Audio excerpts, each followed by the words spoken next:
Lepas Nancy dah bercadang untuk continue kayuh dengan saya, masa kita orang dekat Delingha tu, masa tu badan saya mula rasa tak sedap, badan saya mula rasa lemah dan akhirnya saya demam. Dan masa tu kita orang stay dekat Delingha lagi 4 hari, tapi bila hari kelima tu kita orang rasa macam dah lama sangat stay dekat satu tempat.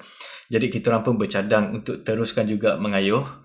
Dan kita orang mengayuh lebih kurang dalam 60 hingga ke 80 kilometer dalam satu hari tu. Dan lepas tu saya jadi lagi demam, demam saya tu lagi teruk, badan saya jadi lagi lemah. Sakit saya dah mula jadi lagi teruk pasal masa tu dah betul-betul panas. Dan masa tu saya rasa kesian dengan Nancy pasal dia dah ambil cuti lagi 2 minggu tapi kita orang tak dapat nak pergi jauh sangat, pasal masa tu saya dah mula slow. Nasib baik Nancy macam tak kisah sangat pasal dia pun memang suka lepak dekat kampung-kampung dekat North Qinghai tu. Memang kampung-kampung kat situ memang macam very exotic. Masa tu kita orang tak pakai Google Map, kita orang tak ada smartphone semua zaman tu.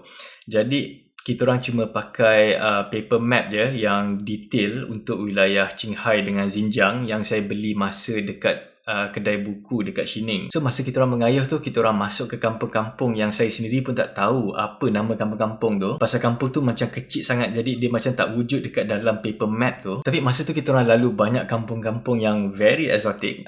Macam for example ada sekali tu kita orang masuk ada dekat satu kampung yang betul-betul kecil ni. Bila saya masuk dekat kampung tu, budak-budak kecil semua akan datang dekat saya, kerumun saya ramai-ramai dan diorang start pegang saya, diorang start pegang tangan saya, pegang baju saya, diorang start pegang rambut saya semua. Dan lepas tu bila orang-orang lain tengok, bila orang-orang tua tengok, orang-orang tua pula datang join budak-budak tu dan semua orang akan pegang saya. Memang rasa macam kelakar sangat, tapi pengalaman tu macam very exotic. Bila Nancy sampai, bila dia tengok, dia cuma gelak daripada jauh bila dia tengok saya dah kena kerumun macam tu. Dan setengah kampung yang kita orang lalu tu adalah kampung yang mixture between orang-orang Hui dengan orang-orang Mongol. Dan masa tu kita orang akan mengayuh daripada kampung ke kampung. Kita orang tak lagi camping pasal masa tu saya dah betul-betul sakit. Badan saya betul-betul lemah, jadi saya kena betul-betul rest masa tu. Nasib baik dekat kampung-kampung tu kita orang jumpa macam bilik-bilik yang betul-betul murah. Ada sekali tu Nancy dapat satu bilik yang betul-betul kotor dan saya dapat satu store yang memang tak ada katil, tak ada apa. Jadi saya cuma bentang saya punya mat, lepas tu saya tidur dekat atas sleeping bag. Tapi memang harga dia memang murah. Kalau macam saya sewa store tu satu malam, harga dia dalam lebih kurang 6 yuan, lebih kurang dalam 3 ringgit satu malam. So kita orang pun tak kisah sangat. So bila kita orang teruskan lagi perjalanan, masa tu mulalah gurun tak kelamakan ni kasih saya test yang betul-betul besar.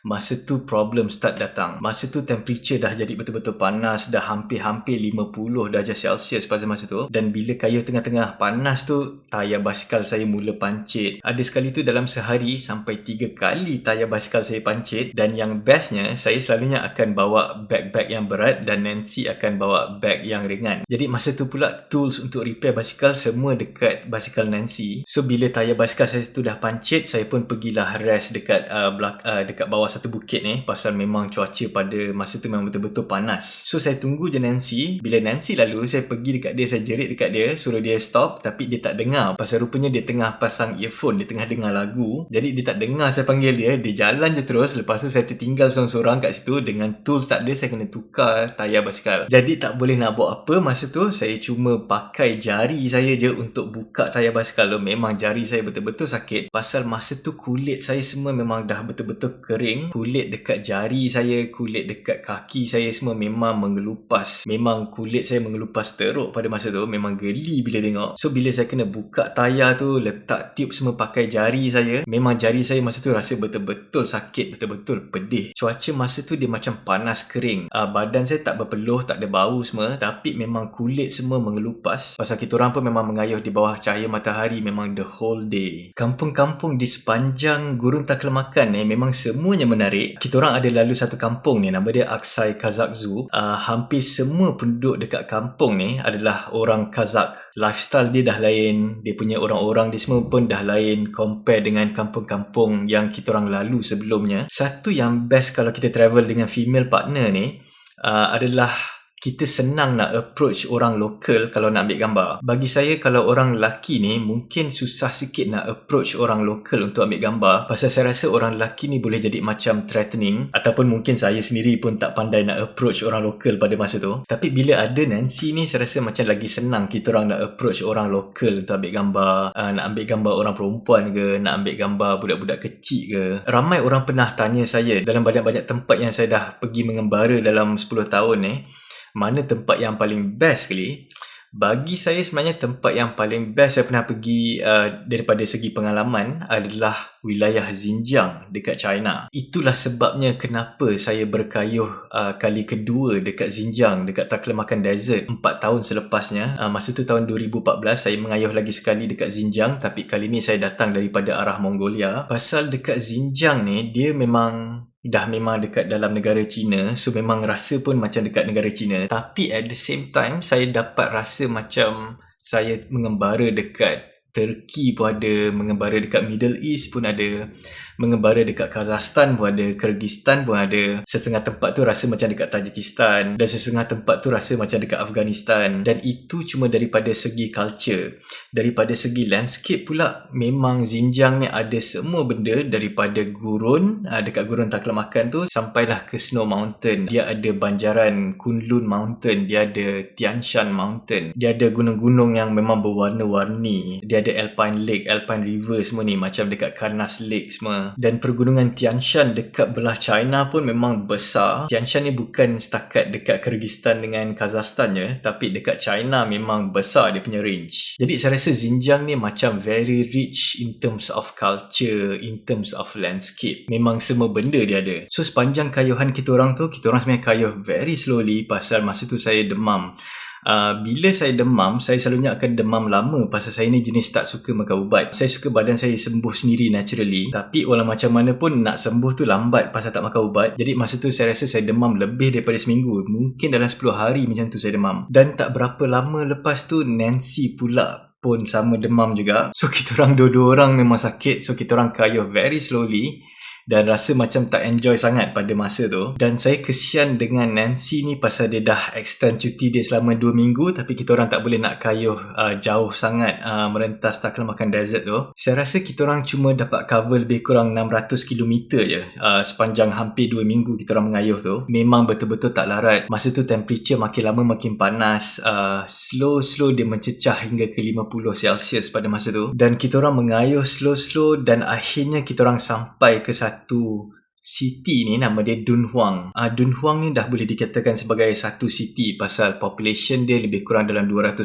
orang. Dan dekat city ni lah Nancy memang akan fly balik ke Guangzhou pasal dekat city ni ada another airport, dan cuti yang dia extend 2 minggu tu dah dekat nak habis. So kita orang pun spend lagi 2 hari berehat. At the same time kita orang pergi jalan-jalan dekat sekitar Dunhuang tu, pergi melawat tempat-tempat yang menarik dekat situ. Dunhuang ni adalah satu tempat persinggahan yang famous di kalangan pengembara pada masa silam, pasal dekat tengah-tengah gurun Taklamakan ni, Dunhuang ni ada satu oasis, di mana pengembara pada zaman silam dulu, diorang selalunya akan berhenti dekat oasis ni selama berminggu-minggu untuk mendapatkan bekalan air, bekalan makanan dan berehat lepas diorang dah cross Taklamakan Desert tu. Dekat Dunhuang ni juga ada satu Mogao Cave yang begitu famous, yang juga dikenali sebagai Thousand Buddha. Gua ni betul-betul besar, dan gua ni menempatkan lebih daripada 500 temple yang berumur lebih kurang 1000 tahun lamanya. So kita orang pun spend 2 hari tu jalan-jalan, pergi oasis tu, pergi jalan-jalan dekat sand dunes tu, kita orang melawat Mogao Cave tu semua. So kita orang pun dah macam turis dah dekat situ, pergi masuk cave lah, beli tiket nak masuk tempat-tempat turis ni semua.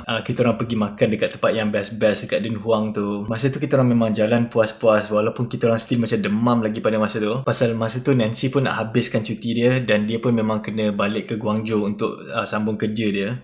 Okey, pendekkan cerita, lepas kita orang dah puas berjalan macam turis dekat bandar Dunhuang tu, Nancy tiba-tiba dia datang dekat saya, dia macam senyum-senyum, dan dia kasih saya satu berita yang mengejutkan. Sekali lagi dia bertukar fikiran, dan kali ni memang berita yang dia kasih tu memang betul-betul mengejutkan saya. Dia akhirnya call bos dia dekat Guangzhou tu untuk beritahu bos dia yang dia nak berhenti kerja. Dan dia berhenti kerja pasal dia decide dia nak ikut saya mengayuh all the way dekat Taklamakan Desert tu sampailah ke Urumqi.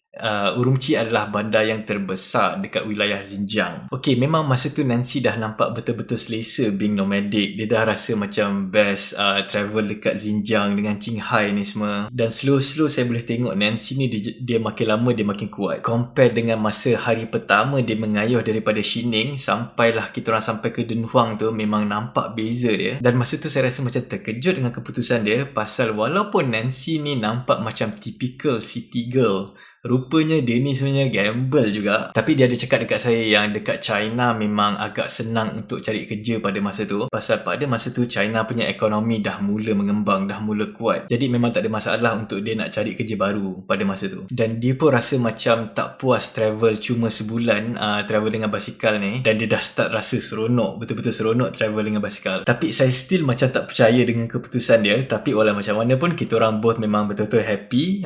Kita orang betul-betul semangat. So kita orang pun plan perjalanan kita orang seterusnya untuk menyambung kayuhan kita orang daripada Dunhuang tu, untuk mengayuh ke sepanjang Taklamakan Desert sampailah ke ending Taklamakan Desert dekat bahagian utara, ke arah permulaan pergunungan Tian Shan dekat bahagian utara Xinjiang. Okey, lepas daripada Dunhuang ni kita orang ada lagi banyak adventure, sampai ada satu part ni kita orang hampir-hampir mati dekat Taklamakan Desert tu.